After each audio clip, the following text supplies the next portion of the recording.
So now that you're deep in bed and you're a partner in AMP, what's your big vision of what you think we're gonna do? Rule the world. Hey. Let's get a little bit more specific. We don't Honestly, want to rule the world. We want to help the world. We want to help the world. This is true. Rewind that.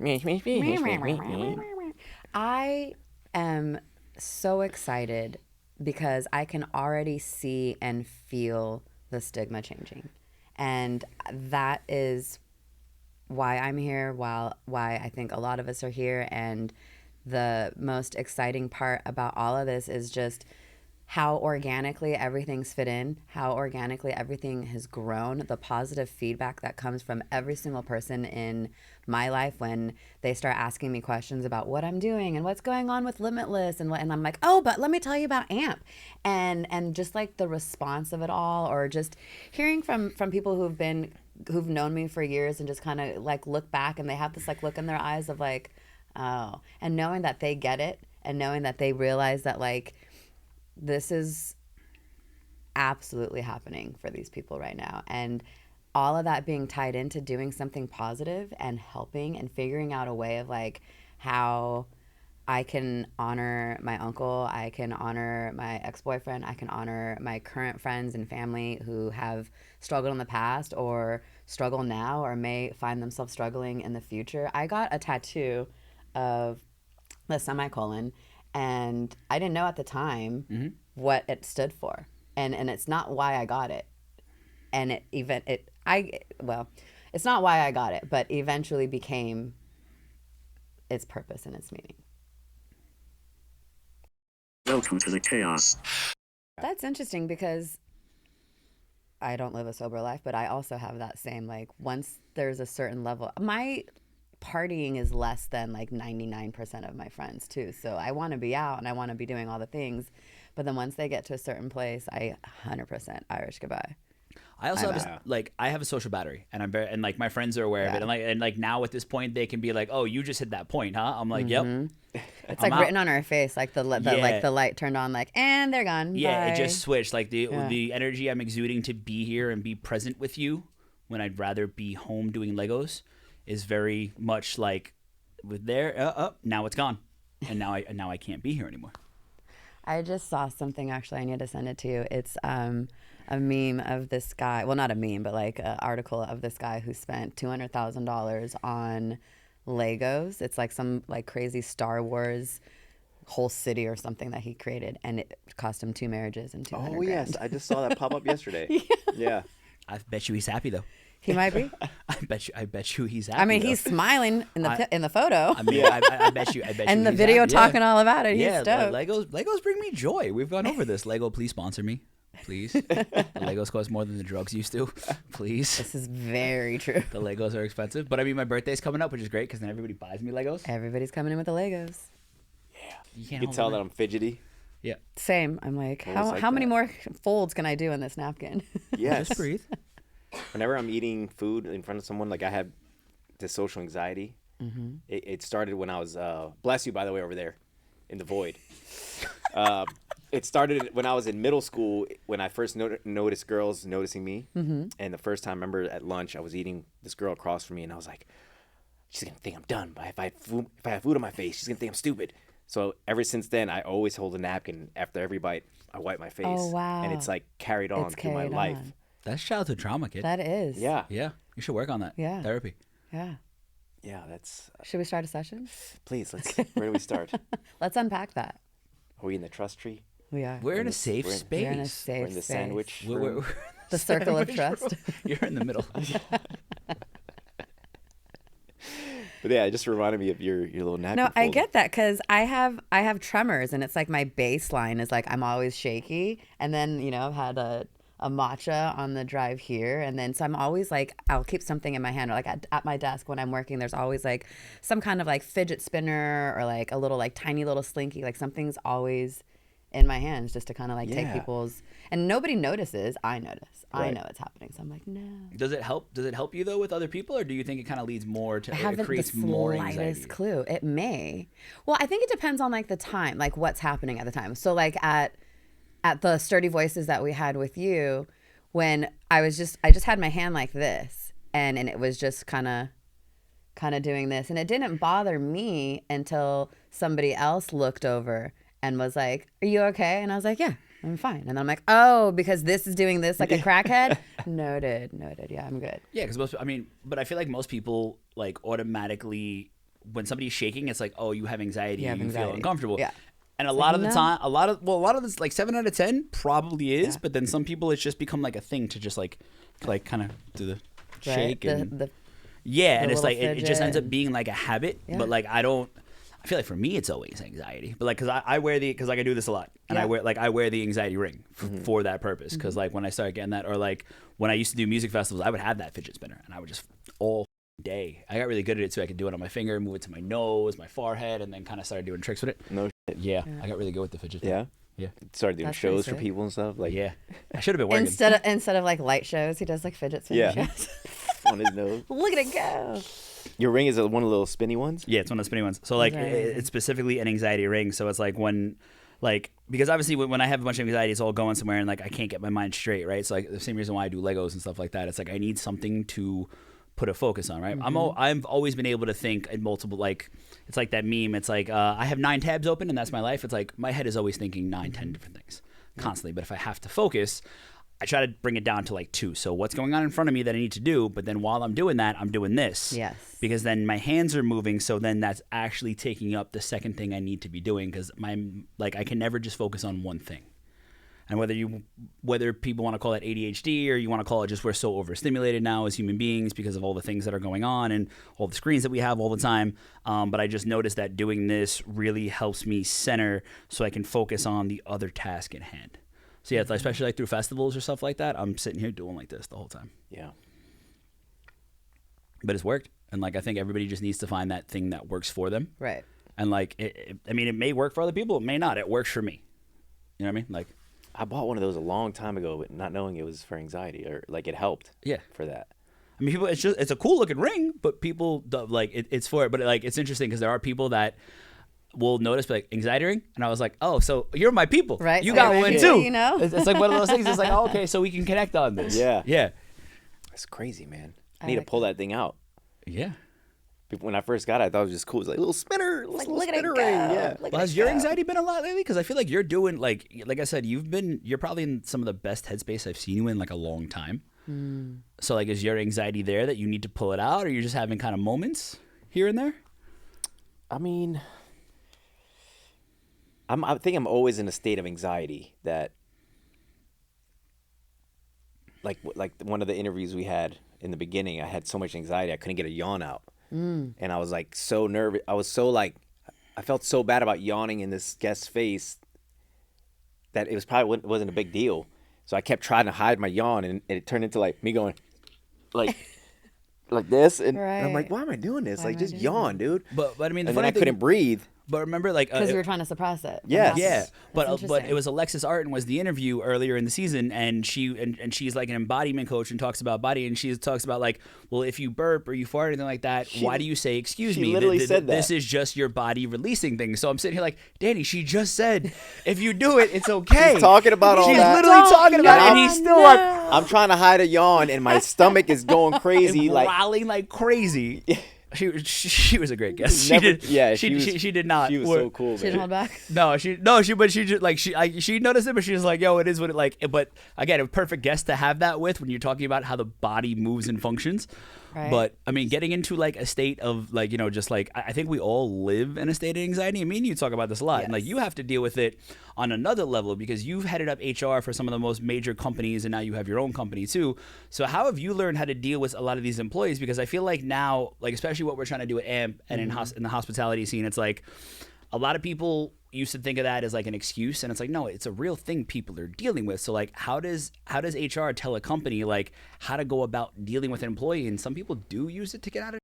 A lot of times it is real. It is real. It's like, how are you helping people navigate that? I mean, I had to figure out how to navigate it for myself first, and then figure out how to like express that to the decision makers, because I can have all these ideas and build out all these programs, but if the rest of my leadership team isn't backing me, then nothing happens. So then it's that anxiety over like, okay, get over your anxiety. And then it's the anxiety of take this to leadership and start talking to them about like, let's do this and let's do that and let's build something together. And then knowing that like, okay, I mean, for me, a lot of times I battled with my anxiety in the like HR world came from imposter syndrome. I fell into this. It didn't like, I didn't wake up and be like, my dream is to work in human resources and be that. No, absolutely not. So, and I didn't finish college, which isn't something I usually talk about at all. But at the time when I started I ran HR for Bug Music, which at the time was the biggest independent music publishing company. And it was getting ready to sell to BMG, which I think we all remember, like those 1-cent CDs. Mm-hmm. And then after that, I went to Pabst Blue Ribbon. And then after Pabst Blue Ribbon, I went to Insomniac. Oh. And then, yeah, exactly. Yeah. I'm still traumatized. But it was the best time of my life. And it built a lot of character. Yes, this is how we met. That's where the journey starts. Yeah.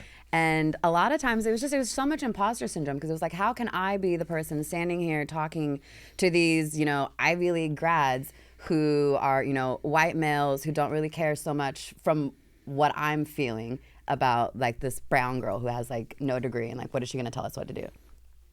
And then I realized like, oh, they actually listen when I talk. Oh, wow, they actually like implemented something that I talked about. And then I started to realize you have a voice that matters, so why don't you hone in on it? And then it just became more about helping myself.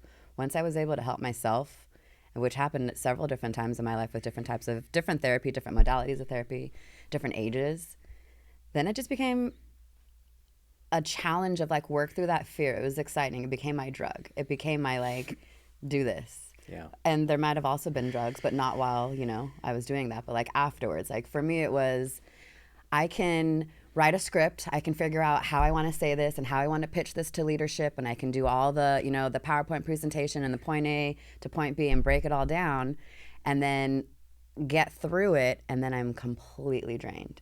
And in order for me to function again the next day, I'm going home and maybe I had like an extra large glass of wine. Maybe it was a really day and I had something brown. I probably had some whiskey and I definitely smoked a ton.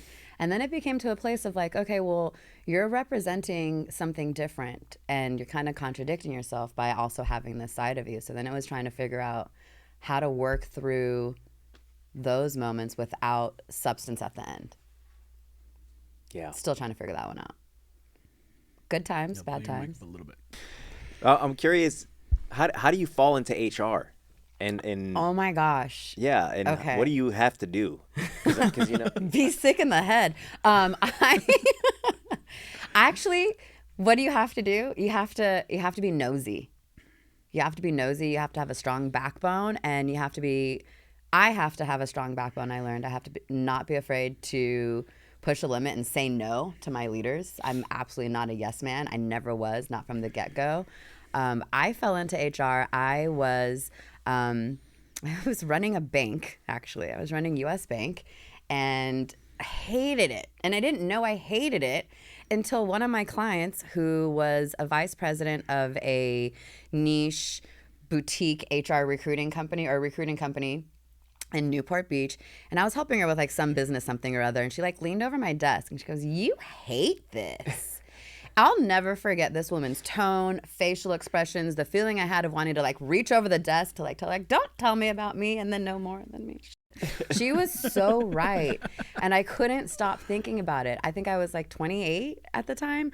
I went home and literally sat there for 10 days and figured out like I need to quit.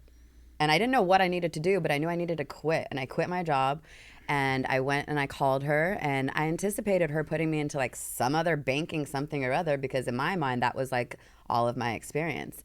And then I had like an interview that wasn't more of an interview, but I walked out with the job as a recruiter. And what she showed me in that first conversation was all of my transferable skills. And I really liked that, because she had this way of like talking to me that made me realize like, you think you've never done this, but here's all these other ways that you've been doing it this whole time. I'm like, oh, that's this was in 2008 when the recession was happening. And I went to, I worked for her company. We ended up I had like a really strong book of business from being in banking for a long time. So it just kind of came really natural. I was a good speaker, a good salesperson, good like people person, but I wasn't satisfied. It wasn't like, it was doing nothing. It did not fill up my cup. It felt so easy. It was like, this is easy money, and it didn't feel good. And then the recession got really bad and our branch got shut down. And I went to, I think it was like an El Torito or something in the valley to meet up with an old girlfriend. And we were sitting at the bar eating chips and salsa and having a marg and just talking about whatever life. And this man walks over from the side of the bar and he puts his card down, and he basically was an owner of a recruiting company that was specialized in all entertainment businesses, and it was in studios or in Encino. And he said, I don't want to interrupt, but I couldn't stop listening, and I love the way that you were talking about yourself and you're this and you're that and what you liked and what you didn't like, and I'd love you to come talk to me. And a month later, I had a job working for him and living in Hollywood on Sunset and Sweetser, or West Hollywood, Sunset and Sweetser. And he taught me how to, basically, he taught me how to be a better recruiter and gave me the means I needed to figure out how to do HR stuff. And I still was just kind of like, I want more, I want more, I want more. That whole side of his business just kind of crumbled because he was going through, like, life was really lifing for that poor man. And as things closed down, I had a recruiter friend at Robert Half who was like, there's this really cool company. They're kind of chaotic. I feel like you would like it. That has been the theme of my life since then. Kind of chaotic. I think you'll like it. And I've been thriving in those types of environments. And it was literally, she was like, yeah, the HR director there, I don't know what the job is, but he says he said to like show him, HR people when something comes up. And some of our temps that go in there never want to go back. And some of them are like, oh, this is amazing. And they're looking for a receptionist for a few days. Why don't you take some time off here and just go sit as a receptionist as a temp, see if you like it.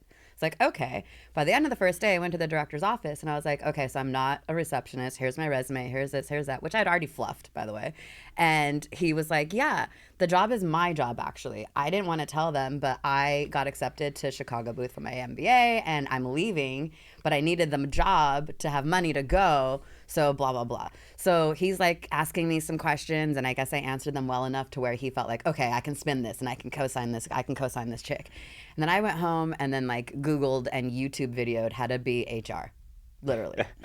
Gotta love YouTube. How to be HR. And I went into the CFO's office at the time. This was like 2010 or 2011. I went to his office and I was like, I'm not who you think I am, basically. And I walked out of there with my very first job as a director of human resources and YouTubed how to do everything. Wow. I would be in that office till like 1 a.m. sometimes. It was really just like, you couldn't tell me I can't do this. Nobody was going to stop me. Leave it out. It's okay. Okay. That's amazing. And it was literally just like one after another after that. Like all the companies I went to, every single company I've worked at where I ran HR, I was either coming on board to help them exit or they've just exited and they needed to like merge those companies. So like, for example, Insomniac sold part of its ownership to Live Nation. Live Nation was like, okay, this is great, but we need to kind of like adult you up a little bit. And everything that you're doing here is great. However, you're now a part of a publicly traded company. I was at Pabst Blue Ribbon at the time. And I had a little birdie whispered into my ear that they were going to be starting to look for HR. And I was like, okay, well, this is neat. And I did not stop interviewing. I had 27 interviews. It was while Mama Irene was passing. And Pasquale loved me. Anna loved me. Everybody was like, this is our person, this is our person, this is our person. But he just wasn't ready to like make a final move. And Live Nation felt very like, well, we got to put somebody in there. And they put somebody in for a little bit and they just kind of kept keeping me warm. And they kept keeping me warm. And I remember I was like, I'm not going anywhere. I had Post-it notes all like, I manifested this job. I had Post-it notes that said, I am the head of HR for Insomniac, all the way down in like 4 or 5 different places. My family, my friends, my parents were like, this chick is psychotic. Let it go. It's not going to happen. Well, that offer came in the mail to me 10 years ago, 8 days ago. Wow. From Insomniac. I just never stopped. I just fell into it and it just became a thing. I realized like, I love this. I love this. I love being challenged by saying, no, I don't think we can do that. But what's your main goal? Okay, well, can I do it for you this way? And you'll be covered through compliance. You'll be covered through this, and all the legalities is what it is. But we'll stay true to your brand, and we'll stay true to your identity, and you're getting your main goals.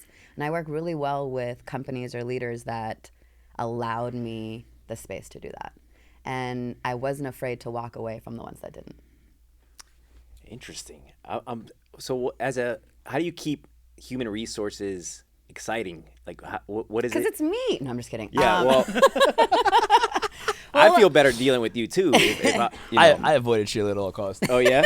Well, back then, well, like me and Sheila only got close to maybe like a couple of years ago. Yeah. But we knew each other. But like, so at this point in Insomniac, the office was in Beverly Hills, and it was like shared space, right? Yeah. So their area was right next to our area. You have HR, which is black and white, and you have the Skydeck world that we were building that is completely gray. And I'm the person that has to make it happen no matter what. And a lot of things I was doing was not HR compliant. And HR, there's a lot of times HR was like, yo, we need to talk to you. I was like, no, it's okay. It's I'll okay, come. I'll figure it Like, out. hey, you got to sign the handbook. I was like, no, I don't. Yeah, because like, hospitality usually they don't have doesn't HR. go hand in hand. I mean, they do, but They like do. It's but just what that we like do just hospitality flies is so under the radar, right. So it's like we had to keep everything on the radar. And like Erica, who worked under her, is like, hey, I need you to sign this. I was like, I'm not signing it. She's like, why? I'm like, because I know there are things in there that I'm doing that I shouldn't can't be do. doing. Right. And if I sign it, then I'm Yeah. Yeah. Anyone that's worked in a service industry knows that and like restaurants, bars, and just, that was my job. I mean, it's always been my job when it came to nightlife. It's like, yo, when something has to get done, even if it's not the most legal of way, like look goes to me, and then all my bosses, I'll turn my back. Okay, I'll Yep. it's done. Don't do it in front of me. It's done. Yeah. I mean, that's the thing. I love that you said, gray and black and white. And that's a beautiful segue for me. I don't call myself HR. Human resources to me just sounds so Corporate. old school, corporate, negative connotation, black and white, Yeah. police officer. And there's always those jokes. And ironically, I watch a ton of fucking movies where the stupid HR person's name is Sheila. And it really pisses me off. Sheila. It really pisses me. I'm like, son of a bitch. I can't get away from the stupid stigma. But I know. I was going to say I think, but I don't think. I know. I know what's made me successful in this and sets me apart is because I live in the shade of gray. I could not have survived. I wouldn't have even gotten the job, and if I did, I would have gotten myself fired. If I was HR for Target or AT&T or some like uber corporate company or even just like a regular company. No, I thrive in organizations that that live in the shade of gray because I speak both those languages. You can put me in a room with Michael Rapino, and then you can put me in a room with Pasquale Rotella, and I will be perfectly fine opposite in worlds. both of those rooms. I can be in a room. I've been in a room with both of those people, leading a conversation and held my own. And that what I learned is there is a need for people operations, which is what we call ourselves, and because we live in the shade of gray.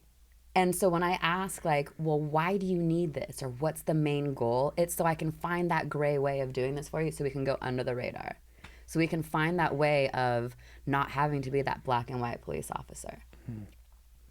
This is why Sheila is now the COO of A Mind's Pursuit. hey. So how did that all happen? I mean, it sounds like I understand the story how it got progressed to that point because you guys worked at Insomniac. You probably wanted a new challenge. Or I don't know. You still working in Insomniac? So she left Insomniac. Yeah. And then a few years passed, Yeah. right? Because you left Insomniac in 2013, 14, I left 15? Insomniac, I think like 17. Yeah. I think I got there 13, 14, and I left somewhere between like I got there 16, 14, 17. right? I got there right I left after at you. 17, Like I said, actually. I avoided Sheila at all Well, the costs. Yeah. funny thing was too, initially my office was, so Anna, the person who was there before me, her office was downstairs, and I was supposed to be upstairs, and we called it like executive row or whatnot, and primarily because like I just needed a lot of answers. There was a lot of things that we needed to do, and there's 3 stories, like all the things, and probably at the time I was like, oh, I want to be up here with everyone else, and then I realized like, oh, well, photo team is down here, and marketing, or not marketing, but like editorial was over there, and then VIP was on that side. I like to go out. So I wanted to be close to these guys because I wanted to make sure that I had like my relationship set so that if I do anything or want to go anywhere, like they're not like, don't let HR go. Like I needed them to see that like I'm cooler than you actually. Yeah. You want me there. Sheila's coming. Sheela. Right? I was because my boss at the time was like, hey, we got to watch out for HR, but I'm just like, oh, okay. They're like, you got to stop dating the cocktail waitresses. I'm like, I'm not going to do that, so I guess we're going to have to maneuver this HR thing. So because of that, I created what's called the consensual romance agreement. Okay. That What's that about? That wasn't specifically. It wasn't. Yeah, I was about to say. I just want to point that out. It wasn't specific. I was Not part. I was. him that I was time. part of it. You were the common denominator in that I was situation. not. There was multiple things going on. It was more like in office romance. I just had cocktail waitress. I was 25 with the job that I probably shouldn't have had. Like, to be completely honest, It's so I was way too expected, young. I went though. from being a TSA to running the sky deck. Yeah. Wow. I never managed a person in my life. Right. That's insane.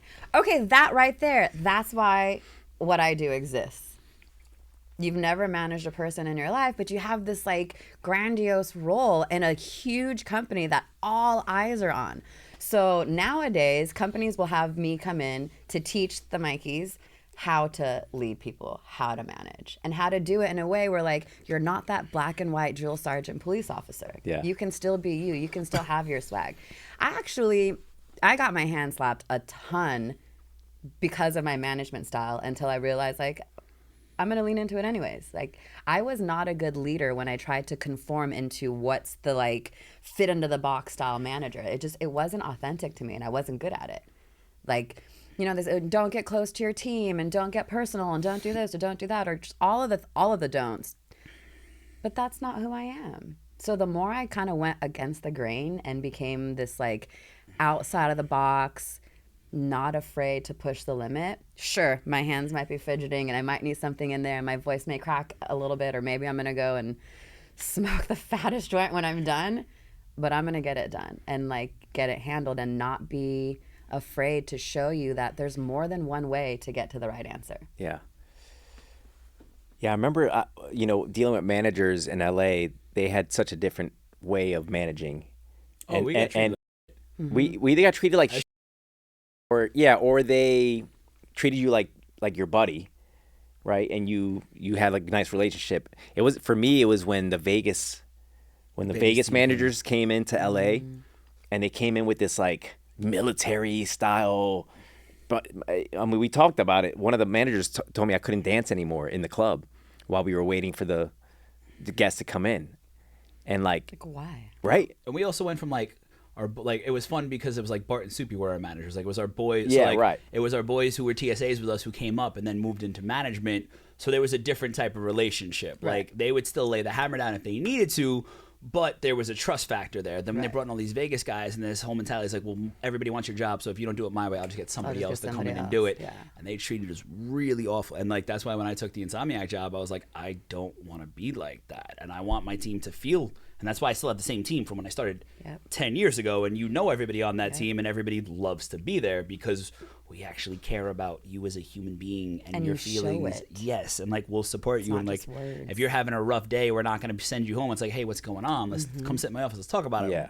How could we help? Like, Yeah, you're cracking the whip, and you don't know anybody's personalities. You don't know what they're like, you their don't work know what somebody's ethic. like You're some demanding people going respect. through some like really heavy shit. And, like, And we're they all adults. always are. Yeah. All of us. There's not a person on the team who's not at some point going through something. I wish I had a Sheila be like, that guy told me I couldn't dance. I would have. It's my whole essence. I would have handled Well, that. I just hated. What do you mean? We're at a club. Yeah. The patrons are going everybody's to like, enjoy walking why? in and seeing him already setting a vibe. Yeah, The math doesn't instead matter. they walked I in and we would've- were all I like, would have not been okay. Military. Yeah, but like we were all literally at our tables with our.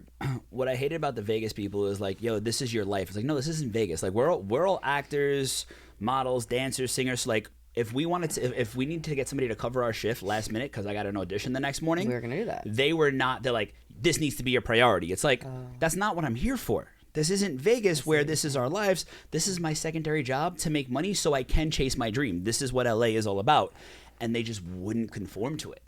And it just like it put a damper on a lot of us like working there. Just like I don't want to deal with this. Yeah, that's kind of when it's going downhill. At that company, yeah, I think, and that's when I got brought over into H-Wood, and that's when I met Chris Kim, and Chris Kim was like, "Yo, I see you have this opportunity." That's why I have so much love for Chris Kim because when I was working at Blind Dragon, he was my manager, and he's like, "Yo, I see you have this opportunity. I got you. Just give me the dates ahead of time." and I'll make sure you have off so you can chase this. Yeah. And I was like, yo, man, I really appreciate that. And then I was able to turn around and bring him up. Like, so it's like, but it's people like that who actually understand that component and have that empathy in these industries that actually make it enjoyable to work and like, all right, cool, this is something I can do, and yo, thank you for helping me. It takes that stress off, and you know that they value you, and then in turn you're going to work that much harder.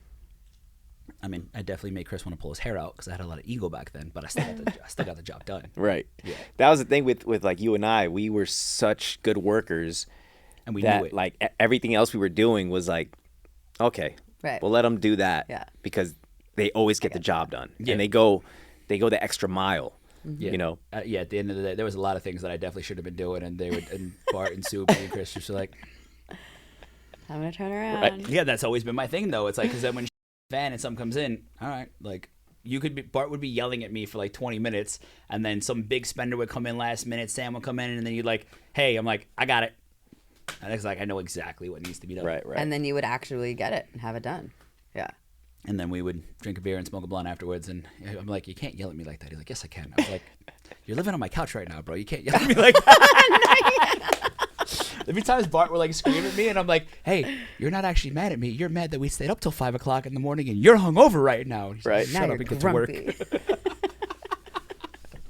It's so crazy that I trained like half the people that became managers. Yeah.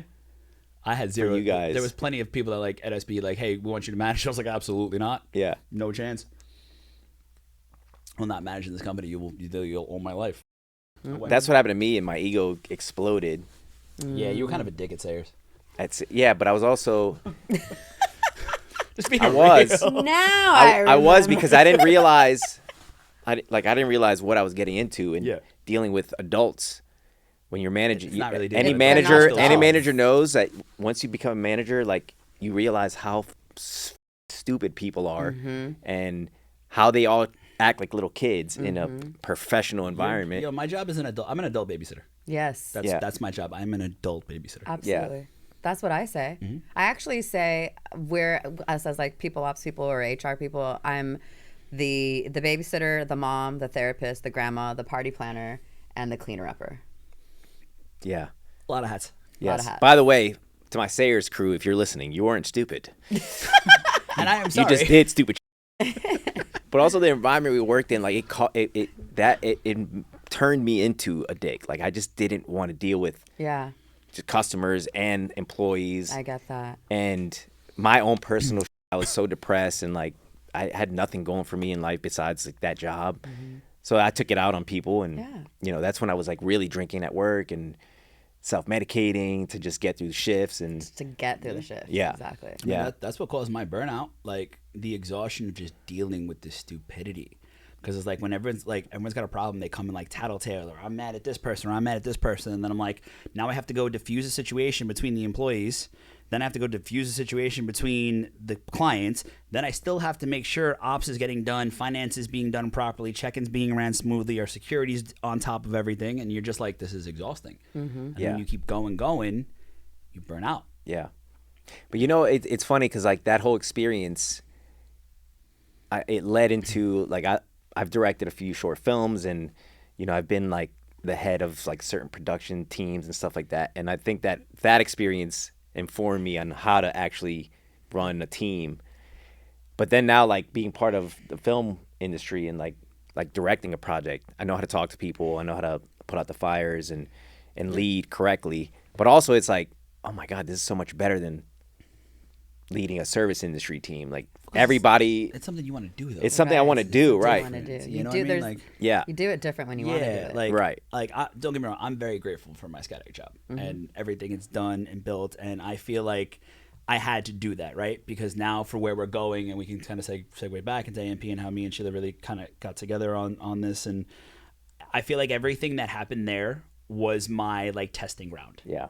to then learn how to move into here and operate properly. Because like say I would have gotten to do the things I wanted to do in my mid-20s, I would have fell on my face and blew it all up. Right. Now I have so much experience on how to deal with people, how to build, how to connect the dots, that I had to go through all of this to be able to build now all of this. And without one, I wouldn't have had the other. Absolutely.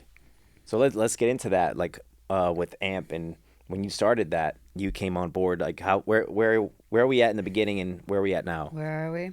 I left Insomniac 2017-ish. I want to say somewhere around... I left Insomniac and I took a little bit of a break from being present front and center in the festival world. And even though I left Insomniac and I went to their competitor, I still was just kind of like, I need to chill for a second. And I want to say it was the first, what was it? I think it was one of the first shows Insomniac had, like at the Row or somewhere like in and around that area. It might have been like a Carl Cox show or something. And Mikey was walking through GA. And I was with a couple of friends, one who was also former Insomniac, and you just saw me out there. I don't even know if you remember this, but you saw me. You saw me in GA, and you're like, you literally like, why are you in Peasant Land? and you were like, who are you with? And then you just grabbed my hand and you pulled us all up there. And then I was like, that's nice. And then you were like, did you buy a ticket? And I was like, yeah. Keep buying tickets. Why?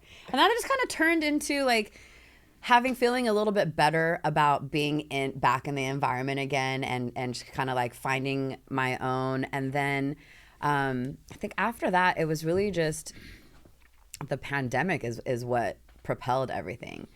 When Mikey first started posting some of his spoken word, it was just the most captivating thing that had happened for me in a while. I love spoken word. I love going to open mic nights, and not that I'm going to be on the mic, but just to like be there and to listen. And like, I just remember listening to or watching Def Poetry Jam back in the day. And I don't know, just something about his very first post that just resonated, and I slid into the DM and felt very like compelled to be like, I love this and I love that and this hook or this line or this da da da da da. And then it just kind of sparked a something that turned into like further conversations that just evolved, I think, just in the most beautiful, organic way. And the more and more I started paying attention, the more and more I realized like there's something here for me. And I felt very called, and I didn't necessarily know what I was being called to do.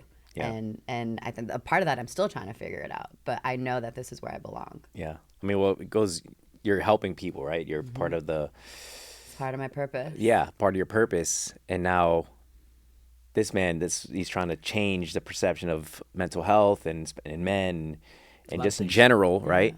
So, and it's really cool now because everybody each has a different role, and I don't feel like, for me all the time, especially like in the Sky Deck, it was I have to do everything because I didn't trust and there was no offense to my team. My team is amazing.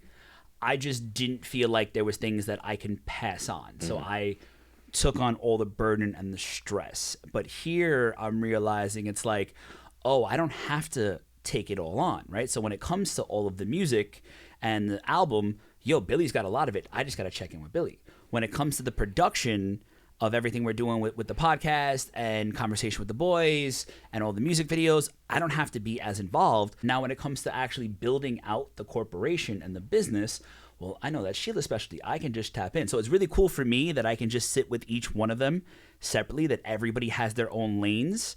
But it's so cool when we all come together. Like, it's just like such amazing meetings, and all these things are happening, and everybody has connections to everybody else. And now we've brought on Neto, who is one of Sheila's best friends, but now is our PR person. Sheela invited me because she does HR for Sturdy, so they invited me into this thing that she created called Sturdy Voices, where they highlight people in the community, in the production world, that are doing like these that like they want to highlight to show their employees and can come talk to everybody there. So I did an event with them, and we're like, this was really cool on our end.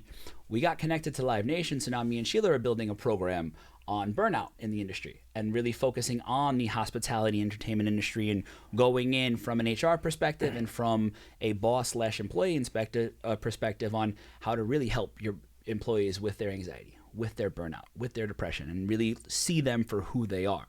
So now we have all these hands in the fire here that we're like, all right, just waiting for each thing to kind of pop off. But it's really cool because I have so much faith in everything we're doing, because I know the right people are in the right position to get things done.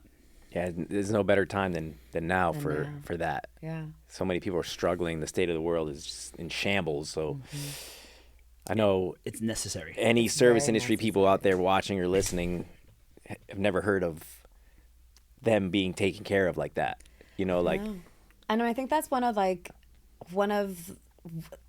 the things I really pride myself on is like trying to figure out like the ways to do this so that, I mean, sure, like we want to help people, right? But in a corporation, how does that impact the bottom line? How does that impact productivity? So, you know, having these conversations about, you know, going in and trying to figure out burnout and telling leaders like this is what you need to be doing for your employees. I've always, when in-house, I needed to figure out ways to present this and to create this program such that they understood that this will help increase their bottom line. This will help increase productivity. And I know it seems like we're taking away, but we're actually giving. And just finding the right way to kind of bring that all together is what's helped kind of make that a thing. And it's really exciting. I don't know. I like pinch myself. Like, how did we get here? Like, what's happening?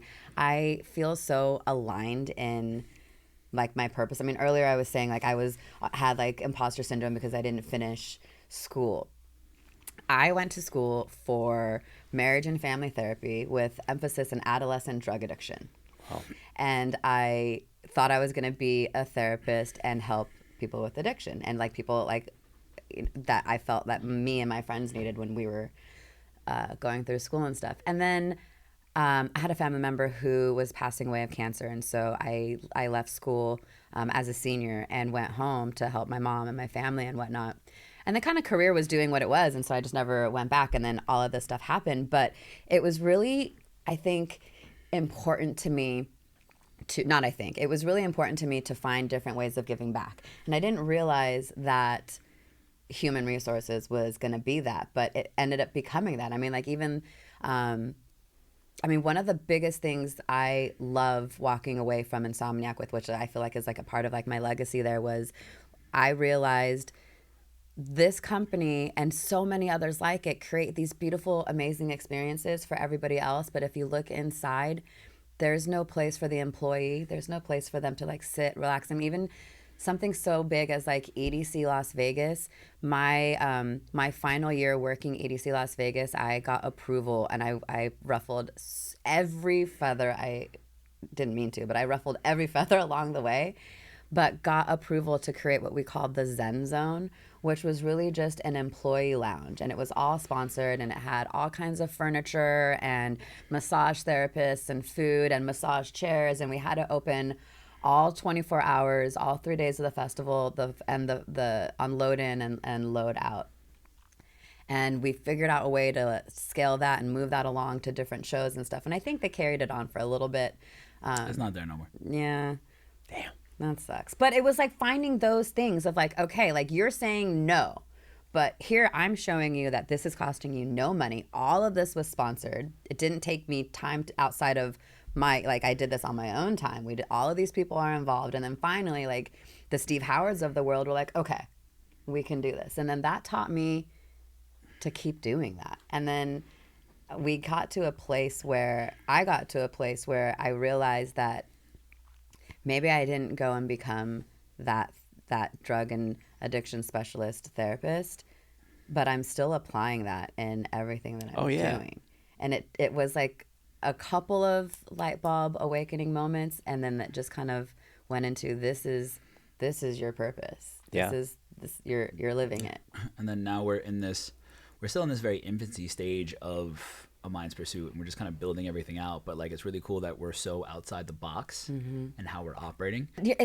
I feel like also like at the time we weren't there yet though, for you to just be the artist. Like there was a time I don't know, I think this was like last year, you had come over and we did like this whole like whiteboard session of all the different potential verticals of Mikey as the artist and the spoken word and the album and the book and the little Mikey and AMP and all of these things. And I still look at it and I'm just like, wow. And all of that is literally propelling right now.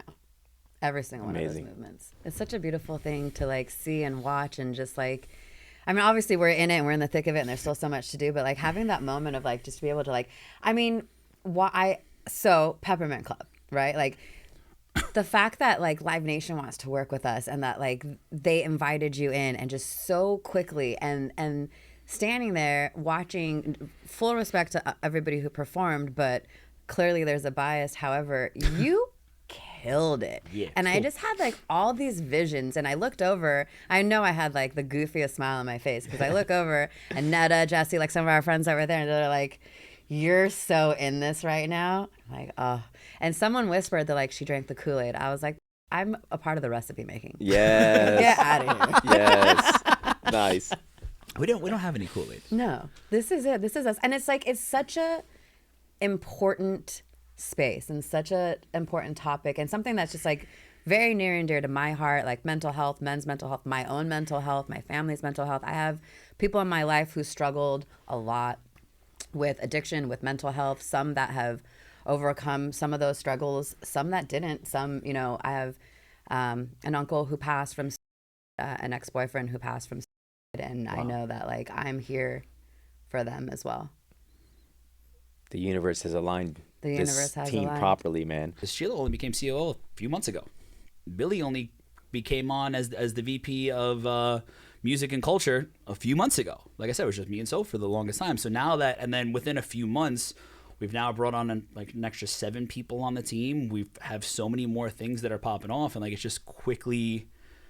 It's one of those. It's like it's slow, and then now we're starting like, oh, we're making little by little, and the explosion amazing, is happening though. I can feel it erupting. yeah. Congratulations, brother. It's well, you're a part of it too. You just got to do more social media. Dun, dun, dun. social media. Honestly, bro, if you think about it, you were the first piece of the puzzle. I mean, Because I had this, bro. I've had this big vision for a very long time. Like I've had this vision since the pandemic. Once the pandemic started, I got to slow down, and the first piece was chaos. Because I'm like, yo, we need, in order for me to be like the speaker and do that, I need to have a place that people can see me speak all the time. Mm-hmm. And I also hate doing the social media. yeah. So that's why we did the podcast, and that's why we went on video, was to have it. But this was always meant to be the beginning platform to grow everything and give us some sort of stability and some sort of reputation and some sort of credibility, which we've done and grown. done. So you were actually the first piece of the puzzle. Congratulations. Hey. Me too. Just over there talking. That's right. But I look- mean, fucking goes a long way. I know. but like, look what it's come to. And like I said, Yeah. like you're the heart. I said this in another episode. You're the heart and soul. You're definitely the heart and soul of this podcast. But you advocate for a community that I've learned so much about, which is an amazing, incredible community. But I've come to learn, like, yo, there's a lot of mental health struggles there in different ways than I ever could think of. Right. So it's like now we're not only helping, like me and you collectively are helping so many people that you're influencing and teaching people that know nothing about what's going on and creating more awareness. And then we're also helping your community on their struggles in a different way. So it's like we've just taken, now we're now checking so many boxes and talking to so many different people in so many communities and bringing communities together. Yeah, no, man. It's been like, I'll never forget the first time we hung out and talked about it in your living room about the podcast, and I was like, I don't know, podcast. I didn't realize that it was going to turn into this, right? And You still haven't fully realized what it's turned into. I mean, I realize it for you, like I see it for you, but like for me, like the social media stuff, and I hate social media. I know. It's It's horrendous. yeah, but I hate the fact Also that what it's I'm most become addicted to, I think, too. yeah, exactly. Like, well, doom scroll, but like Yeah. the fact that it's been such a, it's gotten so part of people's careers, Yeah. and then as Or an the actor, demise of. yeah, Right? Yeah. But I My think- fear of like cancel culture But is like for you, Right. like what I've seen is just like, oh, like it just adds another layer because you're an extremely talented actor, great director, and then like obviously you're an advocate in the community. I feel like this just creates that advocacy portion of you and just paints it in such a bigger light and just spreads it. Yeah, I know. I mean, this comes up every episode that we do. Literally. It's like, when are you gonna? I don't know. That's a whole nother. The next social, the next. The Do we more need to call HR? The more funding. Yes, please. To help- I to need. help I make feel this like I happen. need a The team. more funding we You get, got it. we're gonna Like, we've talked about this. Like, obviously, the hardest part about putting together the nonprofit foundation is funding, right? Because it's not like a tangible product that I can go to investors and be like, hey, we created this music device and the market is here. We did the research here. If you put in this amount of money, we go on sale on this. This many products move. You'll get your money back in here, here, and here. This isn't the case here. Because, like, for me, the money isn't the first important thing. Now, again, that's why they're all here to make sure. Because, like, there is especially Josh, there is a financial component. It's a business at the end of the day. But so getting funding, because people are like, oh, well, I don't know when I'm going to get my money back. So, like, you need to get really tug on people to get their heartstrings of people who just like, yo, I see what you're doing. I think it's amazing. I really want to be a part of this. So this is why we do so much content and so much media to create to get those donations, because we are a 501c3. So that's how we get it. And it's not easy, dude. Like, I've poured so much of my own money into this over the years. I know it. But now, as we starting to get recognition, we are getting more people that are wanting to be involved and wanting to help financially. So then as we grow the team, one of the next things on the docket, you know, because you don't sit in these meetings with me and Sophia all the time, it's like, get Danny a social media manager. It's high up on the board. It's high up on the board. Like, even I know. Like that's hilarious. Specifically for you. Like we have Netta now as PR, and JP, who, you know, JP specifically for me, and then Netta oversees all the AMP, and then, you know, is pushing me out forward on a lot of other stuff. But the next portion of that is getting a teammate that is specifically will work with Netta and representing you, and then doing your social media. And she's so great. Yeah, Netta's awesome. Yeah. So, like, it is on the docket. It's there. That's why we're just hang on. Well, I know I need help. Like, I know that I need that part of my career. I know that I need help on, and I know that, like, as much as I maybe I could try harder. Yes, we could always try harder at something, but if something you dislike doing, and it brings you down, then I don't want to keep forcing it, like, right? But you need a person. Like, no, that's what I'm saying. I know. Right. Like, it takes up, like, everyone content creators and like influencers, and like, yo, it's a full-time job. Yes, Right. it is. People just think like, oh, they shoot something. No, like, it's hours a lot and goes into hours of work and concepts and ideas and editing and making sure everything's lit properly, done properly. Like, yo, Redoing it's a what isn't. lot of work. Yeah. So, like, I'm learning, like, yo, I can't, like, a lot of things I used to do as we built this podcast, I can't do anymore. I just don't have the time. As you're now picking up more auditions and more shows you're doing, more things you're directing, the dance company you're in, you don't have the time to do it. Right.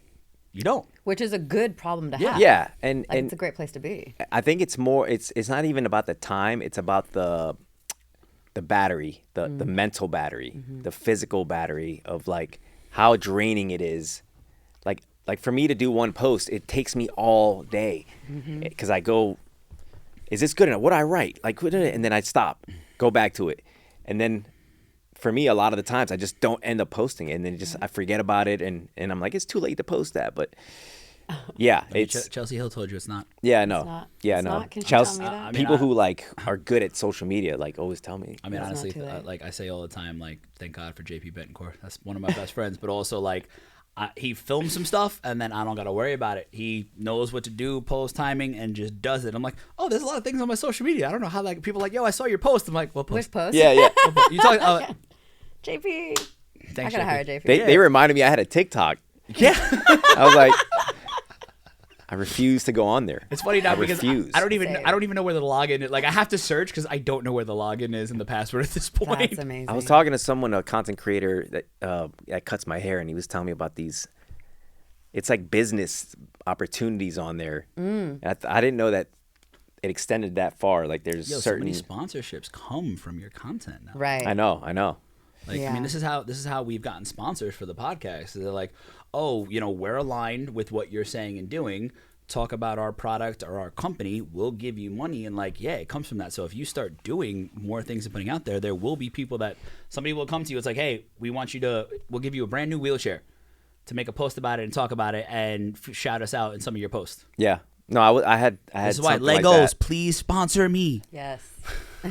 I mean, it's the whole, if you build it, they will come. Yeah.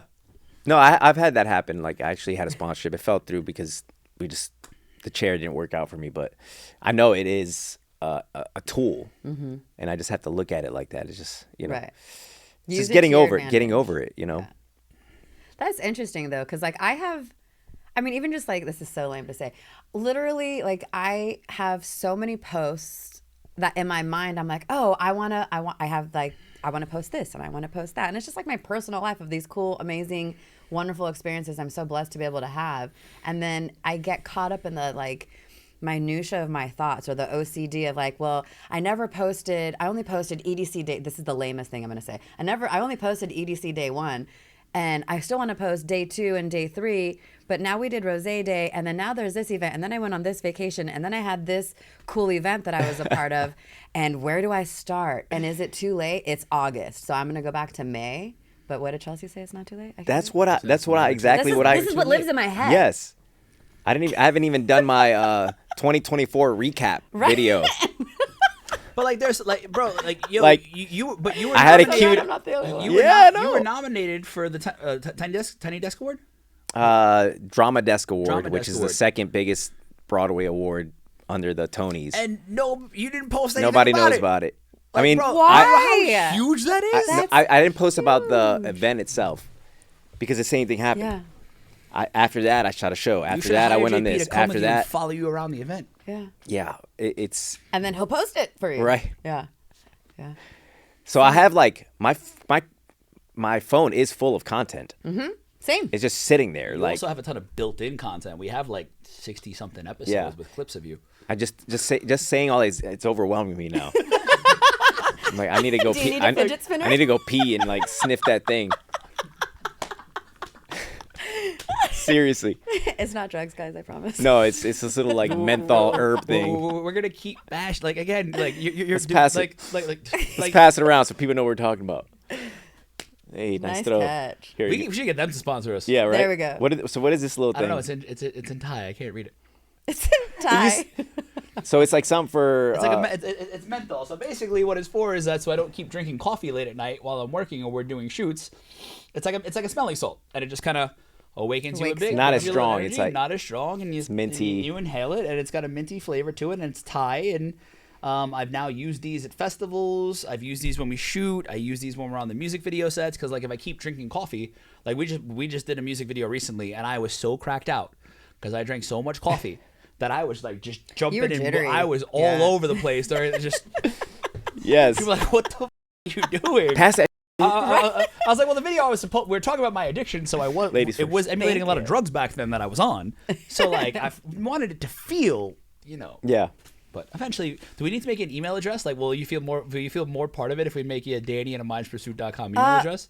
As HR, I'm going to have to say, why does he not already have one? That actually would be Because- helpful to separate because my main email address, I get everything there. Right. So like that's another I get overwhelmed by information Information. Yeah. and paperwork. My brain shuts off and I put it to the side. Yep. So let's do this. If we make you an email address and then you have a specific drive, and then in that drive we'll just put all the chaos clips and all the content we do here. Will that help you? Hell yeah. Will Thank you do it? Yes, I will log in All to right. my Deal. email address. We saw it. Sheila? Saw it. It's a handshake. Yes. We're in. Now it's This real, is 'cause happening. People operations HR just is shook gonna my hand. HR is gonna draw up a contract for you. Not kidding. Not we have, kidding. We have contracts now. I got It's okay to 10%. ask for help if you're not good at social media, It friends, is. and checking emails. And no, I'm good at checking emails. It's just hard getting through some of the I'm not the best at sifting replying. through some of the bullshit that comes in. I'm not the best at replying. My brain literally tells me I did it when I didn't. Yeah. Yeah. It literally tells me I replied when no, in fact, I did not reply. Yeah. And apparently, replying in your mind does not actually translate to the other people. I've been better Well, at that's just replying him. He to reads my mind. emails. I've gotten good at that You've with the gotten team. really good. I can Yeah. literally know reads what my they're mind. thinking. Yeah. My problem is like I spent a week in Ojai for this playwrights conference, and there was the service was shitty, and my schedule was full, so emails and messages just packed. When I got back, it was just like all this stuff popped up. So I feel very fortunate. I'm one of those people that like you both know this. I respond instantly. Yeah. I'm on I top envy of that. I'm top of my emails. I'm on top of my text messages. I'm on top of my phone calls. Like I have friends like I've never heard your voicemail. Wow. Like I respond and I take like I believe that communication is the highest form of respect. Respect. So like if Sheila's working on this project with me and I have so much respect for her. So if she's gonna call me, especially about the project, I'm going to answer the phone ASAP. Yeah. Like I just that's just my mentality of it is like if we're working on something together or I have respect for you, I'm going to communicate with you. I believe it's a very high form of respect. It is. Yeah. And that's just such a beautiful way of looking at it, and just like knowing. I saw something the other day too. It said like the busiest person I know is the fastest person to respond. Yep. And I believe that to be true. And I'm one of the busiest people everybody knows. Because like, yo, you make time for what you want to make time for. And people are like, oh, I just didn't see it, or like I'm not good with my like, yo, everybody's on their phone 24/7 now. So if you're saying, oh, I didn't see it, or I forgot to respond, out of here. Yeah. I'd rather be honest and you say didn't like, forget to respond. You're just like, it's just not a priority for you, Right. and then you show that I'm not a priority. Right, cool. right. So then why should I make you one? Yeah. or to play devil's advocate, the flip side to that is like I get analysis paralysis. So sometimes like I'll see something and I'll know I have to do it, and then like I'll get like stuck in like the state of overwhelmedom, and then I'll get like paralyzed. No, yeah, I Literally, get like, it. I don't know Mental what to do. And paralyzation that- is real. Yeah. Yeah. And it could be something for so simple as like call Mikey back. It isn't. I will call Mikey back. But like as an example, just it gets stuck. And then it gets compounded by my ability of like you procrastinate to the last minute, and then whatever that project was, and you only have like 30 seconds left to do, and you smash it, kill it. And Yes. it's the best thing you've ever created. Well, that just like completely reinforces the fact that you can do that. Right. And you shouldn't do that, but then you do that. And then couple that with like you're running 2 businesses and friends and relationships and all those things, and then you carry that same behavior into everything. Not the healthiest. Well, I want to give you props though, because I hear that it's your first podcast. It's my first podcast. Look at you. So let's give you a high five. Yay. Welcome to the chaos. I think you have Thank controlled it you. nicely. I think you've done well. And before I get you out of here, I just want to ask you one more last thing. Yeah. Because we've talked about this, but not fully. So now that you're deep in bed and you're a partner in AMP, what's your big vision of what you think we're gonna do? Rule the world. Hey. Let's get a Rule little bit the more world. specific. We don't want to rule the world. We want to help the we world. want to help the world. This is true. Rewind that. I am so excited because I can already see and feel the stigma changing. And that is why I'm here, why I think a lot of us are here. And the most exciting part about all of this is just how organically everything's fit in, how organically everything has grown, the positive feedback that comes from every single person in my life when they start asking me questions about what I'm doing and what's going on with Limitless, and I'm like, oh, but let me tell you about AMP, and just like the response of it all, or just hearing from people who've known me for years and just kind of like look back and they have this like look in their eyes of like, oh, and knowing that they get it, and knowing that they realize that like this is absolutely happening for these people right now. And all of that being tied into doing something positive and helping and figuring out a way of like how I can honor my uncle, I can honor my ex-boyfriend, I can honor my current friends and family who have struggled in the past or struggle now or may find themselves struggling in the future. I got a tattoo of the semicolon, and I didn't know at the time what it stood for, and it's not why I got it, and it's not why I got it, but eventually became its purpose and its meaning. Okay, so also before we get you out of here, there's 2 last questions that we like to ask a lot of people as they finalize rolling out of the show. Is what's the best mental health advice that you have been given? And if you were to talk to your younger self, what is the best advice you would give her? Wow. Okay. So This is where it hits a lot of people. yeah, I think it's deep. the best, I think, mental health advice I've been given from a therapist, actually, I saw in 2017, who did this really cool modality of therapy called EMDR. And it was the wildest, most traumatizing, but healing 12 sessions. And it was never compromise what you need to do for yourself if you know that's what you need to do.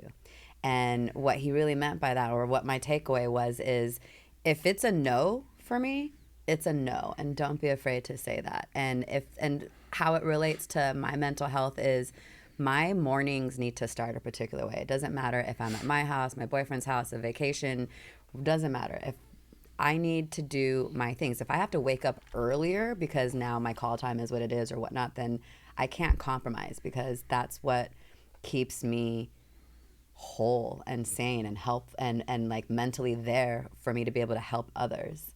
And I'm a recovering people pleaser. There is a 12-step program and we work these steps. But as a people pleaser, you tend to put yourself aside and do what you need for others. And then I would be that much more drained, that much more just icky. Is that real? The people pleaser thing? Yeah. No, I'm just kidding. I was about to say. I am a recovering people pleaser, but I don't know that there's a real program. And maybe that's the No, one it's that funny. If we not, we create. should create one. No, because I have a Here friend. we go, adding another Yeah. thing into the whiteboard. I have a friend who he said he's tired of people pleasing Yeah. and that people always come to him and never for him. Yep. So Somebody when you asked said that, I was me- like, is that shit real? Because I'm going to tell him about it. Tell them about it. Somebody said to me, they're like, oh my God, you look so great. You look so this, you look so that. Like, what'd you do different? And I said, I got rid of everything toxic, people, places, and things. And I was a part of that people, though. I needed to learn how to say no. Yeah. I still That's need it. to learn how to say It's no. a all the powerful time, word. But yeah, Thank you for sharing that. absolutely. And then what's the advice you would give your younger self? Always trust your gut. Always trust your gut. If I could tell the girl who was afraid to tell her parents that she didn't want to go to the school that they wanted her to go to, and she didn't want to go study what they wanted her to study, and she wanted to do all those other things, then I would have started this part of my life 10 years sooner. My life started when I broke up with a guy that people told me not to break up with. I moved out of the city that people told me not to move from. I joined a career that people were like, what are you thinking? You are HR's nightmare. And every time I went against the grain and I said no and I trusted my gut and I just literally like, I would do the opposite of what my mom was telling me to do. And my mom is my biggest hero. No disrespect to my dad. He is freaking amazing. I don't have daddy issues. I have abandonment issues, but we're working through them. My mom was so amazing, such an incredible entrepreneur, came to this country as an immigrant, learned the language, got fired from so many jobs because she just wasn't good at speaking English until she mastered that, created multiple businesses, sold them for millions of dollars, did incredible things, and I would do the opposite of everything she told me to do. Wow. And it proved to be right every single time. Trust your gut. Trust Trust your yourself. gut. Love it. Give it up one more time. Sheila. Thank you, guys. Good stuff. So I'm Love just it. happy to be here. Love it. A lot of cool things coming. Yeah. Thank you all so much for checking out the Chaos. You watched this episode with us with COO of Mind's Pursuit, Limitless, Sheela Abdi. Sheila. I'm your host, Mikey Tableman, alongside my co-host. Danny J. Gomez. We'll catch you next time on the Chaos. Peace.